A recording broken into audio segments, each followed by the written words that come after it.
The final battle began in a place that existed outside normal reality. The hierarchy had retreated to the void between dimensions, where the laws of physics bent to the will of whoever had the most power. Captain Jake Morrison guided the Eternal Vigilance into this strange space, following the enemy into their last stronghold. "Captain, our instruments can't make sense of this place," Lisa Park reported from engineering. "Matter and energy are behaving like they're optional." Commander Patricia Stone stood beside Jake, her ancient wisdom guiding him through the impossible realm. In this space, thoughts become real and will shapes reality. The hierarchy chose this battlefield because here they believe their experience gives them advantage. The void around them was filled with swirling colors that had no names. Distances meant nothing, and time flowed in circles. The hierarchy vessels appeared as massive shapes made of crystallized thought, their hulls formed from the concentrated arrogance of beings who had ruled for millions of years. Sovereign Zephyros materialized in front of their ship, no longer bothering with the pretense of using technology. He was pure energy and will, a being of cosmic power facing the descendants of the species he had destroyed eons ago. "Behold your doom, children of a forgotten race," Zephyros said, his voice echoing through dimensions. "In this place we are truly gods.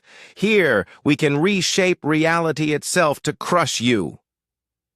Jake felt the ship responding to his thoughts and emotions. The eternal vigilance began to glow with power that came not from engines or reactors, but from the determination of everyone aboard. "Maybe you're gods," Jake replied, "but we're human, and humans don't give up." The battle that followed was unlike anything that had ever happened in the galaxy. Instead of energy beams and missiles, they fought with concepts and ideas. The hierarchy threw waves of despair and hopelessness at the human ships, trying to convince them that resistance was pointless. Helen and Commander Stone worked together to counter these attacks with shields made of human stubbornness and the unshakable belief that everyone deserved freedom. Amy Chen found herself wielding knowledge like a weapon, using humanity's curiosity to cut through the hierarchy's lies about cosmic order. Ryan Hayes and Bobby Torres discovered they could create tactical advantages by imagining better possibilities into existence. Their combined hopes for a free galaxy became real in this space where thought had power. "Captain," Commander Stone said urgently, "Zephyros is attempting something desperate. He's trying to collapse the barriers between all realities." Jake could see it happening around them. The void was starting to tear apart, revealing glimpses of infinite other universes where different versions of the same battle were being fought. In some realities, the hierarchy had won completely. In others, they had never existed at all. If he succeeds in merging all realities, Helen warned, he can draw power from every version of the hierarchy that ever existed. He would become truly omnipotent. The fabric of existence began to unravel as Zephyros pulled power from across infinite dimensions. He grew larger and more terrible, becoming a being of such cosmic force that nearby stars in normal space began to go out just from his presence. "You cannot stop me now," Zephyros roared. "I am becoming one with the infinite versions of myself. I am becoming the god of all possible realities." But Jake had an idea. "Helen, can the Guardian technology do the same thing? Can we connect with other versions of ourselves?" "Theoretically," Helen replied, "but the risk is enormous. If we fail, every version of humanity in every reality could be destroyed simultaneously." Jake looked around at his crew, both ancient and modern, They were all nodding their agreement without hesitation. Amy spoke for everyone when she said, "It's not really a choice, is it? If we don't try, everyone dies anyway." Commander Stone smiled with pride. "My people chose correctly when we decided to trust in humanity's future." "Very well, Captain. Authorize the Infinite Guardian Protocol." Jake felt the ship connecting to versions of itself across all possible realities. Suddenly, he was aware of countless other Jake Morrisons, all facing the same choice, all making the same decision. The eternal vigilance became something beyond a single ship. It became the combined will of humanity across infinite dimensions. But instead of trying to match Zephyros's growing power, Jake made a different choice. "We're not going to fight you with force," he announced. "We're going to fight you with something you never understood." "And what is that?" Zephyros demanded. "Compassion," Jake replied. The combined power of infinite versions of the Guardian technology focused not on destroying the hierarchy, but on healing them. Across all realities, the ancient parasites found themselves forced to experience every moment of suffering they had caused, to feel the pain of every being they had harvested. For the first time in millions of years, the hierarchy felt genuine empathy. They experienced the terror of civilizations facing extinction, the despair of families torn apart, the hopelessness of species watching their worlds die. Zephyros's form began to shrink as the weight of his crimes crashed down on him. "What are you doing to us?" "We're showing you what you've become," Amy said gently. "We're giving you the chance to choose differently." The other hierarchy members were changing too. The cosmic energy they had stolen over the eons was leaving them, flowing back to its rightful owners. Across the galaxy, dead worlds began to live again as harvested civilizations were restored to existence. Commander Stone watched the transformation with satisfaction. This was always the Guardian Protocol's true purpose. Not to destroy our enemies, but to heal the universe they had broken. Zephyros, now reduced to a being of normal size and power, collapsed to his knees in the void. "The pain," he whispered. "How did you bear it? How do any of you live with so much suffering in the universe?" "By helping each other," Jake said simply. "By choosing to make things better instead of just taking what we want." One by one, the hierarchy chose to give up their stolen power and accept the consequences of their actions. Some chose to fade away into peaceful non-existence. Others asked to be transformed into normal mortals so they could learn to live with compassion. The void between dimensions began to heal as reality stabilized. The Guardian technology completed its work, ensuring that every harvested species was restored to life and every stolen world was returned to its people. When they returned to normal space, the galaxy was transformed. Planets that had been dead for millions of years were now bustling with life. Species that existed only in ancient records were broadcasting greetings to their neighbors. The galaxy was more alive and diverse than it had been since the universe was young. Admiral Blake's image appeared on their communication screen, her face showing wonder. "Morrison, reports are coming in from across human space. Every species we thought was extinct is alive again. There are so many new civilizations that our computers can't count them all." Jake smiled as he looked at the sensor readings showing countless worlds celebrating their restoration. "I think we're going to need a much bigger galaxy to hold everyone." Commander Stone placed her hand on his shoulder. "The Guardian Protocol's work is complete, Captain. The ancient cycle of predation has been broken forever." Helen nodded in agreement. The universe is free to grow and develop without fear. Every species can now choose its own path among the stars. Jake sat back in his captain's chair, feeling the satisfaction of a job well done. Humanity had found its place in the cosmos not as conquerors or rulers, but as guardians and protectors. They had proven that even gods could be redeemed if someone was willing to show them a better way. The stars had never looked brighter. The alarm sounded through every deck of the Leviathan. Captain Jake Morrison ran to the bridge as red lights flashed in the hallways. When he arrived, his crew was already at their stations. "Report," Jake called out.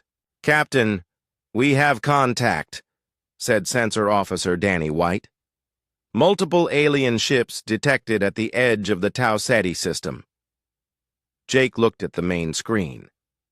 At first, he saw only dots of light against the black of space. Then the computer enhanced the image, and Jake felt his breath stop. The alien ships were huge, much bigger than anything in the human fleet. But they did not look like ships at all. They looked alive, the hulls curved and twisted like giant sea creatures. The surfaces seemed to pulse and move. Strange lights ran along their sides in patterns that reminded Jake of blood vessels. "How many ships?" he asked. 15, Captain.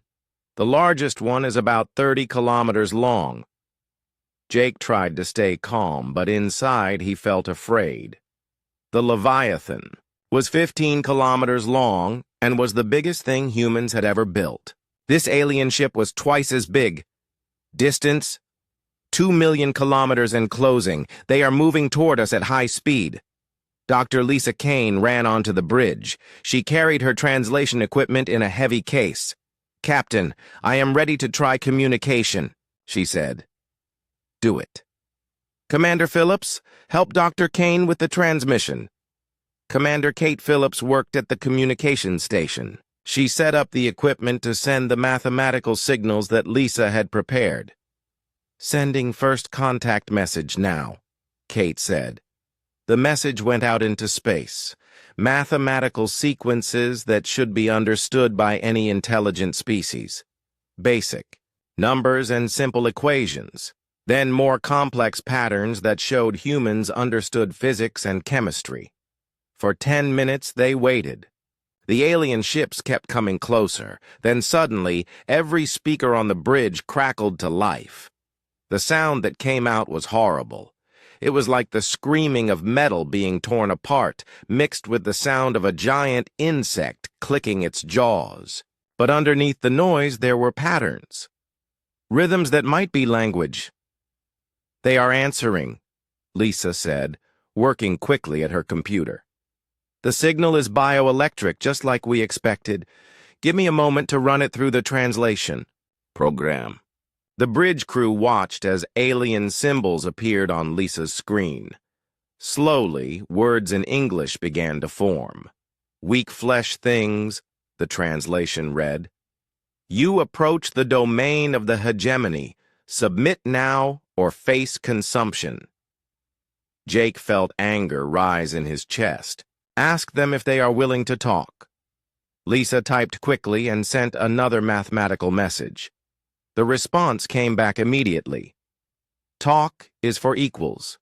You are food stock. Your planet will serve the hegemony.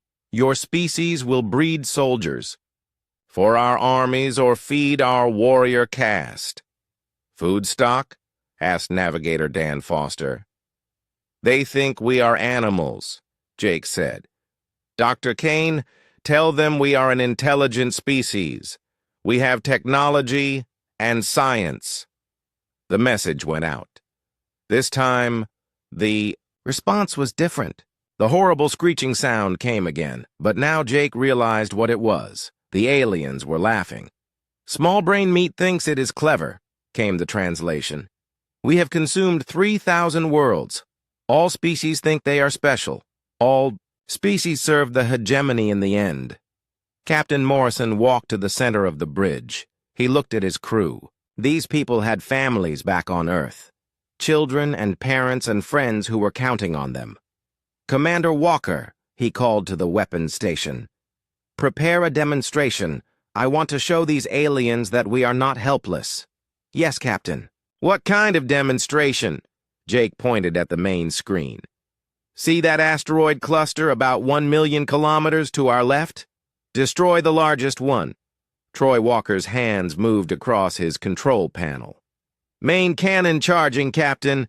The deep humming sound filled the ship as the massive weapon drew power. On the screen, they could see the alien ships had stopped moving toward them. Maybe they were curious about what the humans would do. "Main cannon ready, Captain." "Fire." A beam of pure white energy shot out from the Leviathan. It crossed the distance to the asteroid in seconds. When it hit, the space rock simply vanished. One moment it was there, a chunk of stone and metal the size of a mountain. The next moment, there was only empty space and glowing gas. "Message sent," Jake said. "Dr. Kane, tell them that was a small demonstration of our weapons. Ask them if they want to reconsider their demands." The translation went out. The bridge. Crew waited for a response. When it came, Jake felt his heart sink. The alien laughter was louder this time, longer, more horrible. "Amusing," read the translation. "The food stock has sharp teeth. This will make the conquest more interesting. Our warrior pods require practice." "Warrior pods?" asked Commander Hayes. Before anyone could answer, the sensor alarms began screaming. Danny White looked at his screens with wide eyes. "Captain, the alien ships are changing. They are growing new structures on their hulls." On the main screen, the alien vessels began to transform. Parts of their living hulls split open like flowers blooming. From inside, smaller ships emerged. These looked even more like living creatures. They had long, flexible tails and what might be mouths full of sharp teeth. "How many of these smaller ships?" Jake asked. "Hundreds, Captain. Maybe thousands. They keep coming out of the larger vessels." Dr. Martinez's voice came over the communication system from the engine room. "Captain, my quantum sensors are picking up massive energy buildups in the alien ships. Whatever they are planning to do, it is going to be big." Jake knew they were in trouble. The alien fleet was much larger than expected, and they had just learned that each big ship could produce an army of smaller fighters. "Dr. Kane, send them one more message. Tell them that Earth is protected by a large fleet. If they attack us, they will face the full power of humanity." It was a lie, but maybe it would make the aliens think twice. The response came back quickly. This time there was no laughter. "Your thoughts betray you, weak flesh.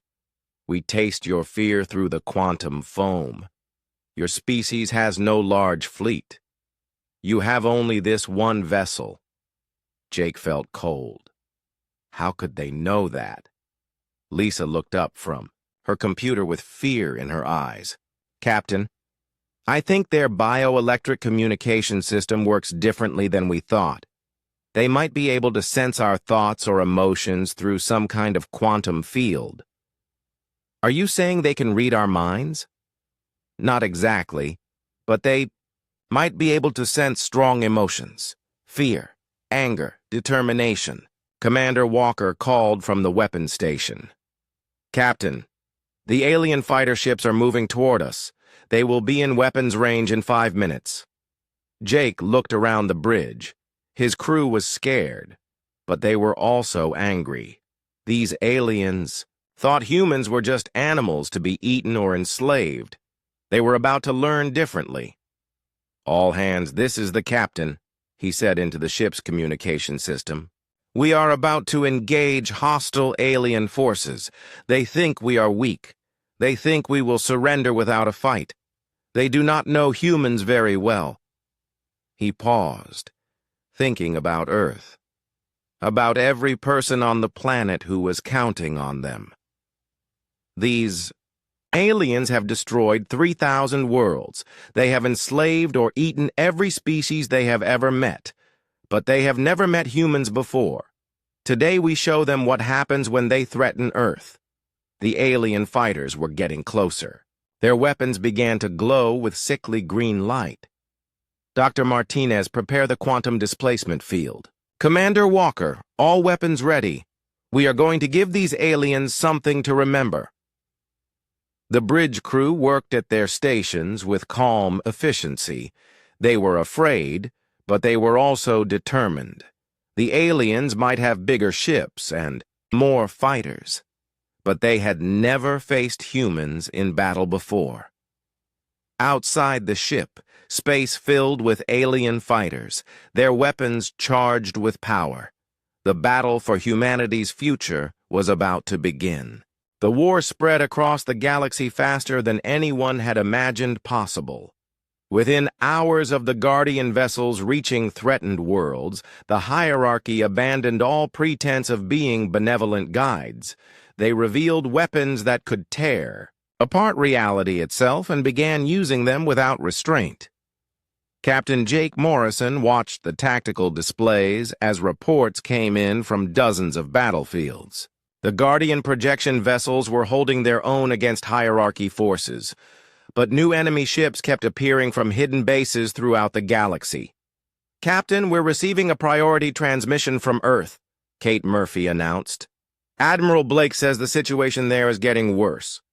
The main screen showed Admiral Blake again, but this time she was clearly in a combat situation.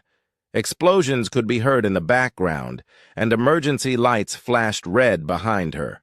Morrison, those energy beings have done something to our reality, Admiral Blake said urgently. Half of Washington, D.C. just stopped existing. Not destroyed, just gone, like it was never built. Our weapons can't touch them. Helen worked at her control station, sending more Guardian technology to Earth through the quantum link. Admiral, your weapons should now be able to affect hierarchy vessels. The Guardian protocols are upgrading your defensive systems. Lisa. Park looked up from her engineering station with amazement. Captain, the ship is manufacturing weapons and sending them instantly across thousands of light years. How is that possible? Quantum fabrication, Helen replied. Matter and energy are simply different forms of information. Once you understand that, distance becomes meaningless. Bobby Torres was monitoring communications from across the galaxy. Captain, I'm picking up something incredible. Species that were supposedly extinct are coming back online. Ships are appearing near dead worlds that haven't had life for millions of years. Amy Chen studied the incoming data. Helen, what's happening to those worlds? Helen's glowing form showed the first signs of hope since the battle began. The Guardian technology is breaking the hierarchy's hold on stolen life energy. Every time we destroy one of their vessels, the energy they had consumed is being released back into the universe. The main screen changed to show a world that had been barren rock for ages. Now, cities were materializing on its surface, and ships were launching from newly formed spaceports. The planet was coming back to life exactly as it had been before. The hierarchy harvested it. That's impossible, Ryan Hayes said. You can't bring back entire civilizations. The hierarchy does not truly destroy, Helen explained. They convert matter and consciousness into energy. But the information pattern remains. My creators designed the Guardian technology to reverse the process. Jake felt a chill as he understood the implications. How many civilizations have they harvested over the millions of years they've ruled? Conservative estimates suggest over 50,000 species, Helen replied. If we can defeat the hierarchy completely, we can restore them all. Sovereign Zephyros appeared on their communication screen without warning, his energy form crackling with rage. You have no idea what you are doing, primitive creatures. The cosmic order has existed for eons. We are the shepherds of reality itself. You're parasites, Jake replied bluntly. You feed on other species and call it guidance. We maintain stability, Zephyros shot back. Without our oversight, young species destroy themselves or become threats to universal order. We have prevented countless wars and disasters. Amy stepped forward. By murdering entire civilizations before they could make their own choices. Choice is an illusion, Zephyros said. There is only the path of development we allow or extinction. Your ancient predecessors learned this truth when we harvested them. Helen's image blazed brighter. My creators chose a third option. They chose to fight back. And where are they now? Zephyros sneered. Dead for millions of years, while we continue to shape the galaxy according to our will. They live on in me, Helen replied. And soon, they will live again in reality. Bobby's sensor station began beeping frantically. Captain, massive energy signatures are appearing throughout this system. Something big is happening.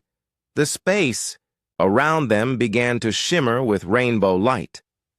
Energy flowed in patterns that hurt to look at directly, and the very fabric of space seemed to be rewriting itself. What is that? Lisa asked. Helen smiled for the first time since the battle began. The Guardian Protocol's final activation sequence. My creators are coming home. The rainbow energy condensed into solid forms, and suddenly there were people standing on the bridge. Not energy beings like Helen, but real, physical humans. They were tall and graceful, with an ageless quality that spoke of advanced technology, but they were unmistakably human. The woman who appeared next to Helen looked exactly like her, except she was solid and real. She wore a uniform that was clearly ancient but seemed perfectly preserved. I am Commander Patricia Stone, the woman said. Original captain of the Eternal Vigilance. We have been waiting in quantum storage for someone worthy to restore us to active existence. Jake stared at the ancient humans who were materializing throughout his ship. You've been dead for millions of years. Death is another form of information. Storage, Commander Stone replied. My people converted themselves into quantum patterns before the final battle with the hierarchy. We have been waiting inside the Guardian technology for the right moment to return. More ancient humans appeared, on ships throughout the galaxy wherever Guardian technology was active.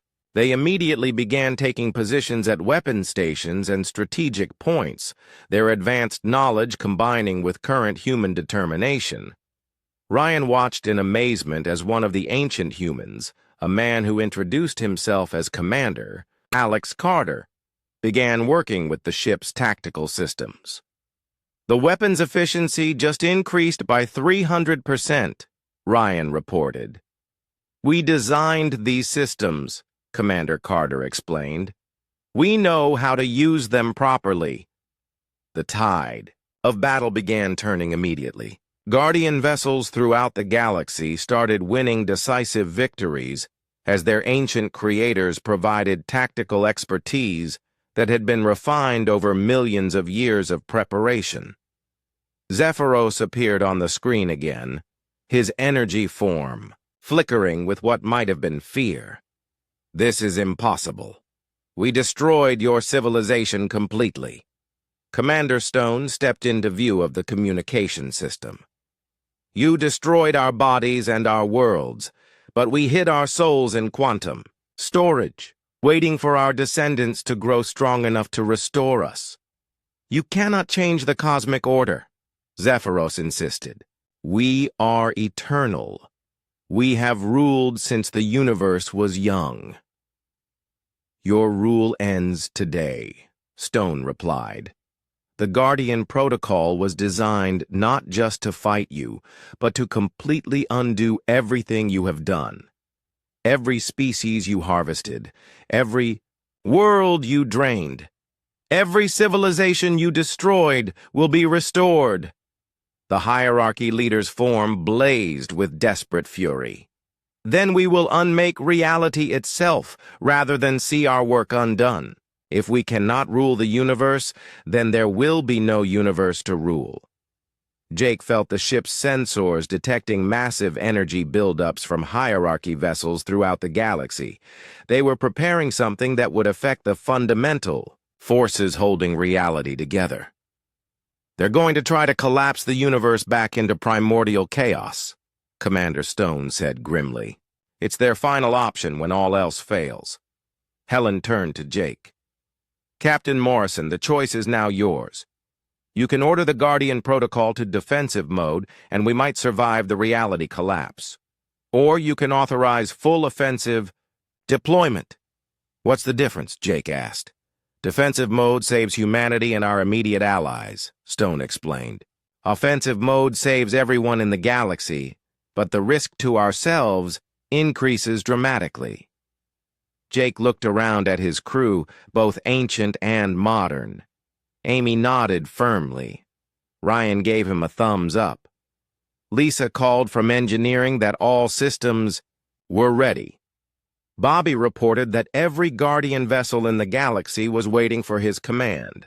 All Guardian vessels, this is Captain Morrison, Jake announced across the Galactic Communication Network. Execute full offensive deployment. Save everyone. The ancient humans smiled with pride as their descendants chose to risk everything. For strangers, they would never meet. The Guardian technology responded instantly, deploying weapons and defenses on a scale that dwarfed anything the galaxy had ever seen. The final battle between order and chaos, between freedom and tyranny, between life and consumption, was about to begin. The journey back to Earth took 3 weeks. Captain Jake Morrison spent most of that time in his quarters, writing the most important report in human history. Outside his window, the stars seemed different now. They no longer looked peaceful. Somewhere out there, alien fleets were preparing for war. Dr. Lisa Kane worked day and night on the data they had captured during the quantum connection. Her screen showed thousands of alien messages, battle reports, and strategic plans. Each piece of information was another puzzle piece in understanding the hegemony. "Captain," she said during one of their daily meetings, "I have finished analyzing their expansion patterns." Jake looked up from his own reports. "What did you find?" "The hegemony is not as strong as they want us to believe. Their last 10 conquests took much longer than the ones before. Some of their frontier fleets have been fighting the same battles for decades." Lisa showed him charts on her tablet, lines and numbers that told the story of an empire that was getting tired. "Look at this. 200 years ago, they could conquer a star system in 5 years. Now it takes them 20 years or more. They are spreading too thin. Why are they having more trouble now? I think it is because they are running out of easy targets. The species they meet now have had time to hear about the hegemony. They fight back harder. Some even work together against the aliens." Jake felt a spark of hope. "So they can be beaten?" "Maybe. But, Captain, there is something else. I found references to other species that fought back successfully. The hegemony calls them the Lost Worlds." Lost Worlds? Planets that the hegemony attacked but could not conquer. The aliens do not talk about them much, but I found some battle reports. There are at least 12 star systems that held out so long that the hegemony gave up and moved on to easier targets. Jake smiled for the first time in weeks. If other species could resist the hegemony, then humans could too. In the engine room, Dr. Sam Martinez studied the quantum drive readings from their encounter. The drives had performed better than expected, but they had also done something no one predicted. "Pete," he called to engineer Pete Collins, "look at these quantum signature patterns." Pete looked at the computer screens. "What am I looking at, Dr. Martinez?" "During the connection with the alien network, our drives created a kind of quantum fingerprint. I think we accidentally marked ourselves in their communication system." "Is that bad?" "I am not sure, but it means they can probably track our quantum signature now. They will know when we use the drives." Sam thought about this problem. The quantum drives gave the Leviathan a big advantage in battle, but if the aliens could track them, that advantage might disappear. "Start working on a way to change our quantum signature," he told Pete. "If we can make our drives look different to their sensors, we can keep our advantage." On the bridge, Commander Nina Hayes coordinated the ship's return to Earth. She also handled the flood of messages coming from human colonies throughout space. Word of the alien encounter was spreading fast. "Commander," said Communications Officer Dan White, "I have a priority message from the Mars Defense Command. They want to know if they should evacuate their civilian population." Nina thought about the question. Mars had 30 million people. Where could they go if the aliens came? "Tell them to prepare evacuation plans, but not to start evacuating yet. We need more information before we make that decision." More messages came in from across human space. The Jupiter mining stations wanted to know if they should abandon their facilities.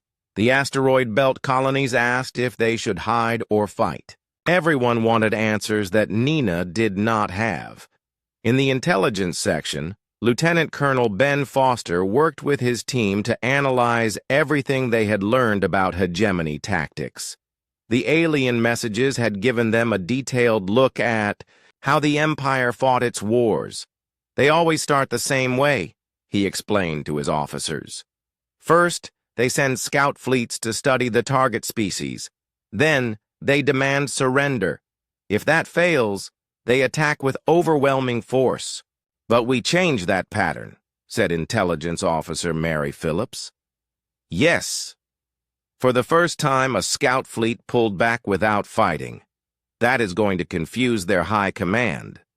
Ben pointed to a star map on the wall. Red dots showed known hegemony positions. Blue dots showed human colonies. The good news is that their nearest main fleet is still 6 months away from Earth. The bad news is that when it arrives, it will be huge. Maybe 1,000 ships or more. Can we fight that? "Many ships?" asked analyst Kevin Brown. "Not with what we have now. But if we build more ships like the Leviathan, we might have a chance." 2 weeks into the journey home, Captain Morrison called a meeting with all his senior officers. They gathered in the ship's main conference room. Through the large windows, they could see the stars ahead growing brighter. One of those stars was Sol, the home of humanity. "I want to hear your recommendations," Jake said. "When we reach Earth, the government will ask me what we should do. I need to know what each department thinks." Dr. Kane spoke first. "The aliens can be beaten, but not easily. We need to learn more about their technology. Maybe we can find ways to disrupt their bioelectric systems." Dr. Martinez nodded. "I agree. And we need to build more quantum drive ships. The drives give us an advantage they do not expect." Commander Walker leaned forward. "We need bigger weapons. The main cannon worked well, but against 1,000 enemy ships, we need something that can destroy multiple targets at once." Ben Foster had a different idea. "We should contact the lost worlds that Dr. Kane found. If other species have successfully resisted the hegemony, they might help us." Jake listened to all their suggestions. Each one was good, but none of them solved the basic problem. Humanity was one species facing an empire that had conquered thousands of worlds. "There is something else we need to consider," he said. "The quantum connection showed the aliens our history. They know we are a warlike species.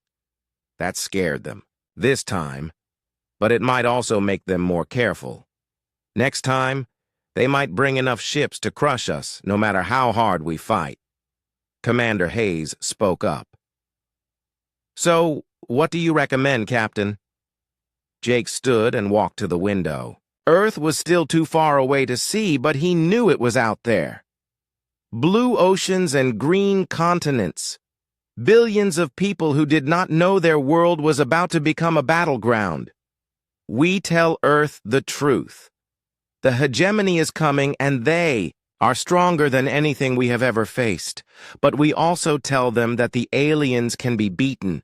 We have 6 months to prepare for the greatest war in human history.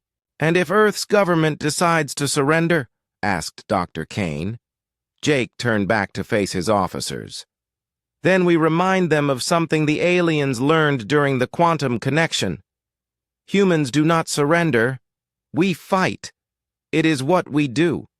The meeting ended, and the officers returned to their duties. The Leviathan continued its journey home, carrying the news that would change everything. 5 days later, they reached Earth orbit. The planet looked exactly as they had left it. But everything was different now. Humanity was no longer alone in the universe, and the universe was a dangerous place. Admiral Rick Stone came aboard the Leviathan as soon as it docked with the orbital station. Jake gave him the full report in person. The Admiral listened without speaking until Jake finished. "So they will be back," the Admiral said. "Yes, sir, with a much larger fleet." "And you think we can fight them?" Jake thought about everything they had learned, about the lost worlds that had resisted the hegemony, about the aliens' fear when they saw human history, about the tired reports from their frontier fleets. "Yes, sir, I think we can, but it will not be easy." Admiral Stone stood and walked to the window. Below them, Earth turned slowly in space. Cities sparkled like stars on the night side of the planet. "Then we better get started," he said. "How? Many ships like the Leviathan do you think we need?" "At least 50, sir, maybe more." 50 ships in 6 months? That is impossible." Jake smiled. "Admiral, 6 months ago, everyone said first contact with aliens was impossible too. Sometimes humans do impossible things." The Admiral smiled back. "You are right, Captain. Sometimes we do." Within hours, construction began on 12 new shipyards in Earth orbit. Factories on the moon started producing new types of weapons. Scientists worked around the clock to understand quantum drive technology. The entire human race began preparing for war, but the Leviathan's mission was not over. As Jake stood on his bridge and watched Earth below, he knew they would have to go out again. The aliens would send more scout fleets. There would be other first contacts, other battles. Humanity had announced itself to the galaxy as a species that would not go quietly into slavery or extinction. Now they had to prove it. Key. War for humanity's future was about to begin. Captain Jake Morrison walked across the bridge of the UES Leviathan. His boots made soft sounds on the metal floor. The ship around him was huge beyond anything humans had ever built before. It stretched 15 kilometers from front to back. The walls were thick steel mixed with new metals that scientists had made in space labs.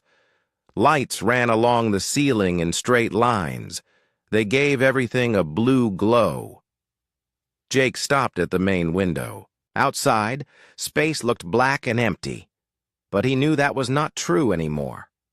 3 days ago, everything had changed. 3 days ago, Dr. Lisa Kane had picked up a signal from deep space. Not just any signal. A message from aliens. The door behind him opened with a quiet hiss. Dr. Kane walked in. She carried a tablet in her hands. Her face looked tired. She had not slept much since the signal came in. "Captain," she said, "I have more of the translation done." Jake turned to face her. "What does it say?" Lisa looked at her tablet. "It is not good news. The message is a warning. It talks about something called the hegemony. They are coming this way."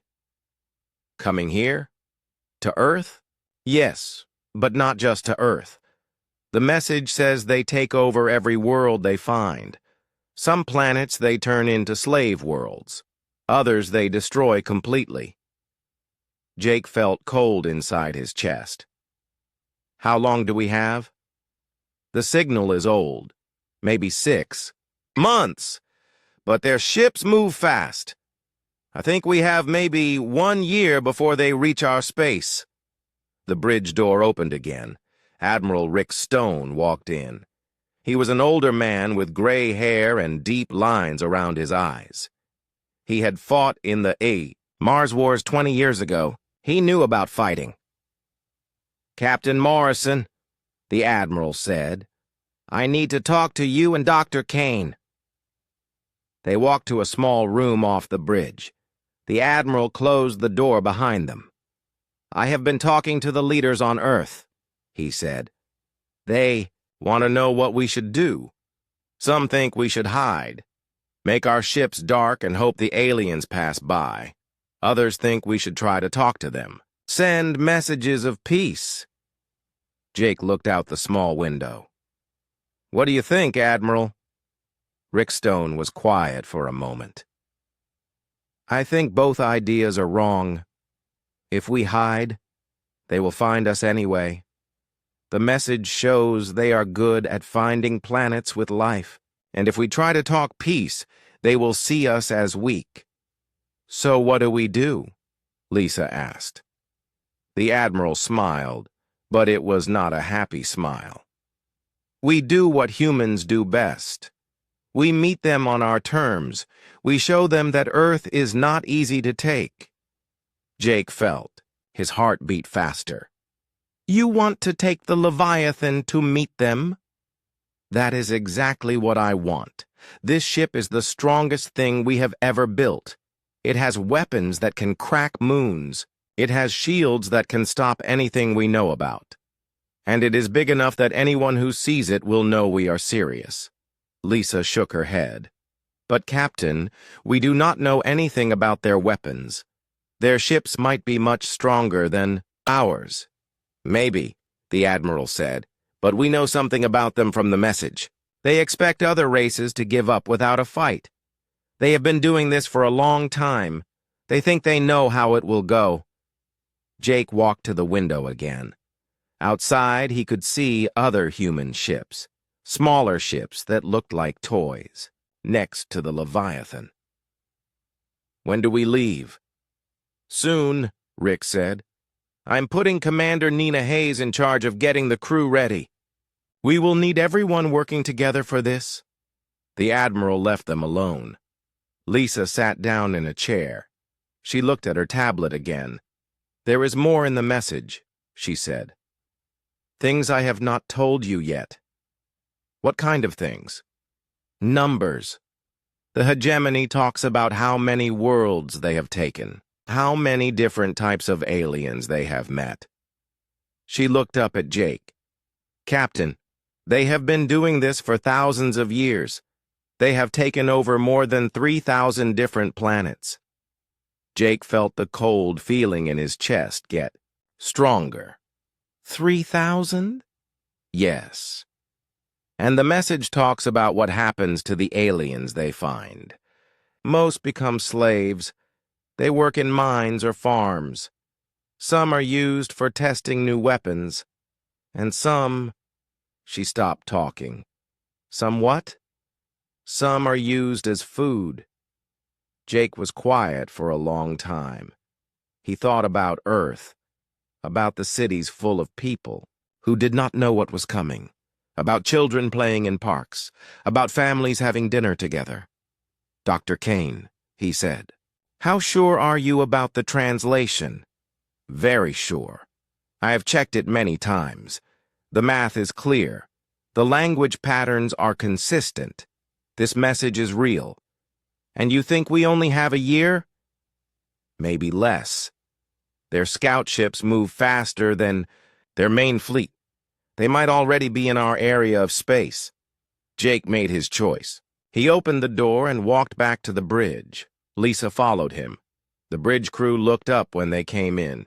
These were good people, pilots and engineers and weapons experts. They had trained for years to run the Leviathan, but they had never thought they would need to fight aliens. "Attention, all crew," Jake said into the ship's communication system. "This is your captain. In 2 hours we will receive new orders from Admiral Stone. We are going to leave Earth orbit. Our mission is to make contact with an alien force that is coming toward our space." He could see the surprise on the faces around him. Some looked scared, others looked excited. "I will not lie to you," Jake continued. "This mission is dangerous. We do not know what we will find out there. But I can tell you this. Earth is counting on us. Every person on our planet is counting on us. We are going to show these aliens that humans are not easy to defeat." The communication system carried his words to every part of the huge ship. In the engine rooms, Dr. Sam Martinez stopped his work to listen. In the weapons sections, Commander Troy Walker checked his equipment one more time. All through the ship, 50,000 crew members heard their captain's words. Lisa touched Jake's arm. "Captain, there is one more thing about the message." "What?" "It mentions something about humans specifically, like they already know about us." Jake felt ice in his blood. "What does it say?" "It says Earth has been marked for special attention. They want to study us before they decide what to do with our planet." Outside the ship's windows, Earth turned, slowly in space. Blue oceans and white clouds. Green continents where billions of people lived and worked and dreamed. None of them knew that their fate would soon be decided by the crew of one massive warship. The Leviathan began to change direction. Its huge engines started to glow brighter. Captain Jake Morrison stood on his bridge and watched his home planet grow smaller behind them. Somewhere ahead, in the dark, alien ships were coming, and humanity was going to meet them head-on.